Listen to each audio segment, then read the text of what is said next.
Are you finding that your marketing efforts aren't converting as well as you would like? Well, you're not alone. Maybe your ads aren't being clicked, your emails aren't getting opened, and you're finding that your website visitors are not converting into customers. Well, stay tuned, because today we're diving into 5 psychological principles of persuasion that you can use immediately to boost your marketing strategy, to increase conversions, and to really connect with your customers. So let's get started. If you're new here, my name is Emily. I help e-commerce brands drive conversions and retention using email marketing. I'm releasing a new video every week, so please be sure to subscribe so you don't miss out. Okay, so principle number 1, the rule or the law of reciprocity. So reciprocity is actually a powerful psychological trigger that can really influence how your audience interacts with your brand.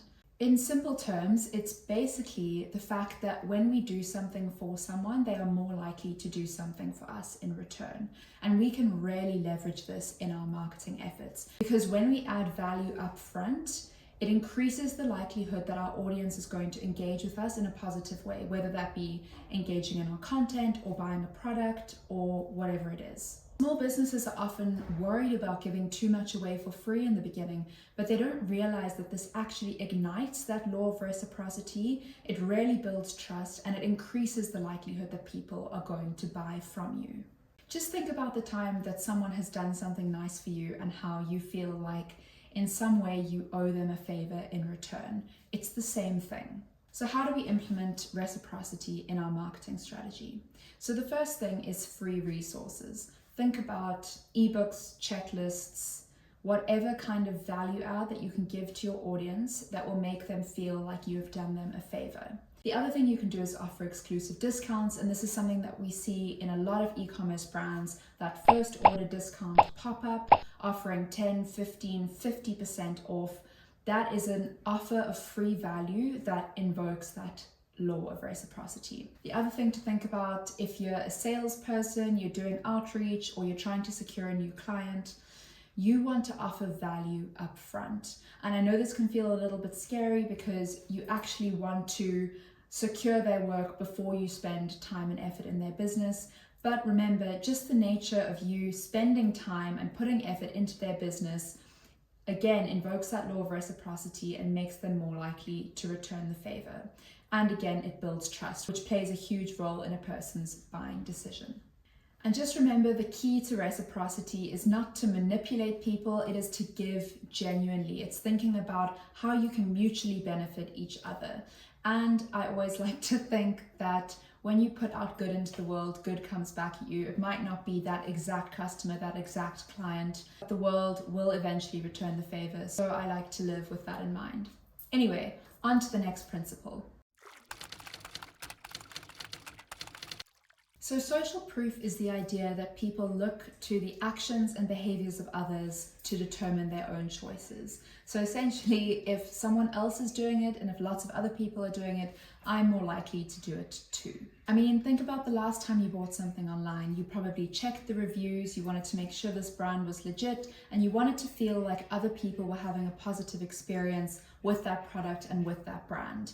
And when finding that that was the case, you then were more likely to purchase. So how do we leverage social proof in our marketing strategy? So the first one is customer reviews. You want to feature and showcase positive testimonials, whether that is like a 5-star rating, a written review, an image review, or a video review. You basically want to show your potential customers that your current customers have had a really positive experience with you, your brand, and your specific products. The next thing you want to do is bring in case studies. Now, this is probably more useful and more relevant for B2B businesses where you're trying to show the success that you've brought to another client through your services. But still, creating a story around a positive experience that another brand or another individual has had with your product is the best way you can go about making sales, or at least one of the best. And when it comes to e-commerce, maybe there's an opportunity to write a blog post about a customer that has had a positive experience with whatever product you're selling. Do a highlight on specific customers, and let's say you're a skincare brand, you can do before and afters and let people tell their story. These kind of genuine reviews and testimonials and case studies really help to build trust and to increase conversions. And lastly, influencer partnerships can also help to add a sense of social proof and like a badge or stamp of approval from people who have influence within that specific niche. However, you do want to make sure that these are carefully selected influencers and that all of these testimonials, influencer videos, UGC, that all of them are genuine, because I think that people are starting to become more and more aware of fake content or fake testimonials, and that can actually do even worse than having no reviews at all. And side note, if you are really struggling to get positive reviews because you have a crappy product or service, maybe it's time to read through those reviews and take it to heart and think about what you're doing and improve your product, improve your service until you get those reviews up to scratch, because trust is built on the basis of positive customer experiences. And what's the point in being in business if you aren't actually helping the people who you are supposedly endeavoring to help? All right, let's dive into our third psychological principle, and this is scarcity. When you think about scarcity, you can just think about FOMO, or the fear of missing out. So scarcity is all around creating a sense of urgency and getting people to act now and to act quickly. Interestingly enough, when something is perceived as scarce, it increases the value of that thing in our minds. So how do we leverage the principle of scarcity in our marketing strategies? So there are a few different ways that you can lean into scarcity. You can think about scarcity in terms of time, scarcity in terms of quantity of product, or leaning into like exclusivity. So the first one, scarcity in terms of time, you might want to have a limited time discount and include some kind of countdown timer on the page that really brings people into the present and aware that this offer is not going to be around forever. The next thing we can think about is scarcity in terms of quantity. If we know that stock is running out, we are also more incentivized to buy now. And let's say you are a course creator or selling spaces in a membership or a workshop, something to think about is not having too many spaces available. So keep that like upper limit on the number of people you allow into a space, because it increases that perceived value for your potential customers and makes them more likely to buy. Then we can also think about exclusivity. So getting people to feel like this deal or this offer or this product is only available to them because in some way they are special. This could be a VIP club, an early access or early bird sale, or a members only sale. The one thing to be very aware of is that the key to scarcity is making it genuine and actually following through with the things that you say. You can really harm your trust and credibility with your clients and customers if you're making false promises or false claims around what is scarce and what is not. So you want to be transparent and you want to be honest, and you also want to use these tactics carefully. You don't want to be the brand that is constantly offering one-off 70% discount, because that will actually erode the sense of trust in your brand.